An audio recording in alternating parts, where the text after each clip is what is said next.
Bismillahirrahmanirrahim.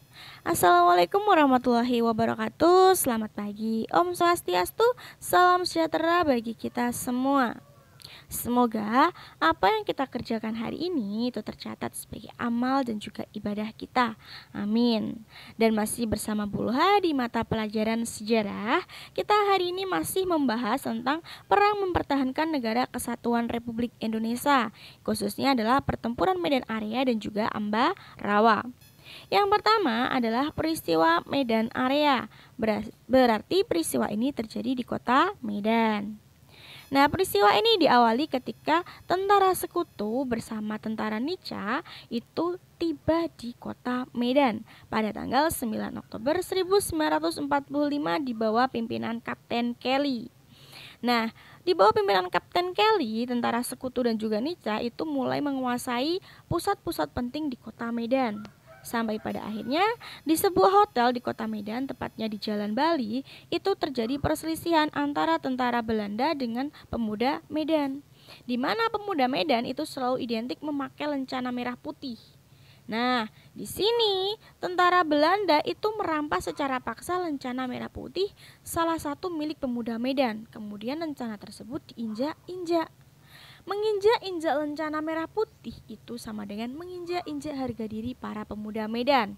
Alhasil apa yang terjadi? Jelas pertempuran tidak dapat dihindarkan. Di bawah pimpinan Muhammad Thohir, akhirnya para pemuda Medan itu melakukan pertempuran untuk melawan tentara sekutu. Sampai pada akhirnya sekutu pun mengeluarkan yang namanya ultimatum bahwa para pemuda Medan harus menyerahkan senjata yang telah mereka rampas dari para tentara Jepang. Apakah mereka terima begitu saja? Tentunya tidak. Pemuda Medan itu tidak peduli dengan ultimatum yang diberikan oleh sekutu. Akhirnya pertempuran pun tidak dapat dihindarkan lagi.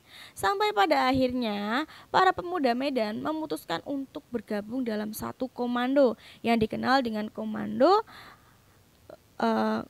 Laskar Perjuangan Medan Area.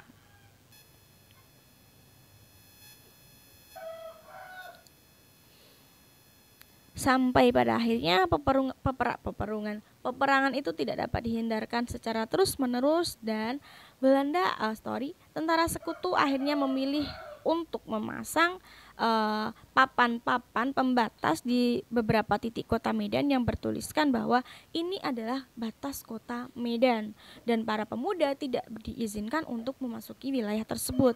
Tapi pemuda tidak menggubris, terus melakukan perlawanan sampai pada akhirnya pemuda Medan pun mengalami yang namanya kekalahan. Karena ya tadi kita kalah strategi, kalah persenjataan, sehingga para pemuda Medan atau para pejuang Laskar Medan itu mundur sampai ke Pematang Siantar. Itulah akhir dari pertempuran Medan Area. Akhirnya kota Medan dikuasai oleh sekutu. Kemudian pertempuran yang berikutnya itu adalah pertempuran Ambarawa. Jadi kalau kita bicara Ambarawa pasti kita langsung terngiang nama-nama Jenderal Sudirman ya. Oke. Peristiwa ini diawali ketika tentara Belanda dan juga sekutu itu mendarat di kota Semarang pada tanggal 19 Oktober 1945 di bawah pimpinan Kapten Battle. Nah, di sini tentara sekutu itu membebaskan tahanan perang, khususnya adalah tentara Belanda yang ada di kota Semarang, Magelang dan juga Ambarawa.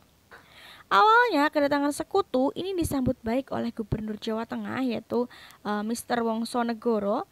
Bahkan Mr. Wongsonegoro bersedia memberikan bantuan makanan dan juga bantuan lain jika sekutu membutuhkan bantuan, dengan catatan sekutu tetap menjaga kedaulatan untuk Semarang.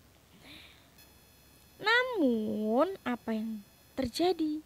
Di sini sekutu akhirnya dicurigai oleh para pemuda, khususnya pemuda Ambarawa, ketika tentara sekutu membebaskan pasukan tentara Belanda. Kemudian mereka dipersenjatai. Mempersenjatai tentara Belanda berarti sama dengan membantu Belanda untuk kembali menguasai Indonesia. Akhirnya peperangan pun tidak dapat terhindarkan. Sampai pada akhirnya Isdiman itu gugur dalam pertempuran mempertahankan beberapa kota di beberapa desa di kota Ambarawa. Sampai pada akhirnya Sudirman yang saat itu berpangkat kolonel itu pun akhirnya turun ke medan peperangan.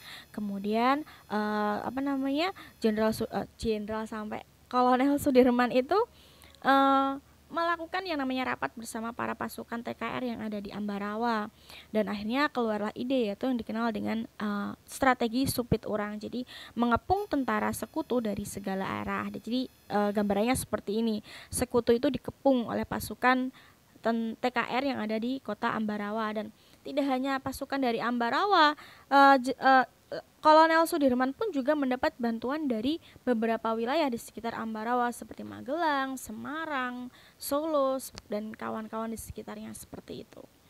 Kemudian apa yang terjadi? Dan peperangan ini dimenangkan oleh Kolonel Sudirman bersama Tentara Keamanan Rakyat yang ada di kota Ambarawa. Akhirnya Ambarawa dapat dipertahankan dari sekutu. Akhirnya peristiwa ini berakhir pada tanggal 15 Desember 1945, di mana tentara sekutu akhirnya mundur dari kota Ambarawa sampai ke kota Semarang. Dan untuk memperingati peristiwa ini dibangunlah Monumen Palagan Ambarawa. Dan setiap 15 Desember selalu diperingati sebagai hari jadi Angkatan Darat. Dan strategi supit urang pun masih digunakan oleh Tentara Republik Indonesia sampai dengan hari ini. Terima kasih untuk hari ini ya. Kita akhiri. Wassalamualaikum warahmatullahi wabarakatuh.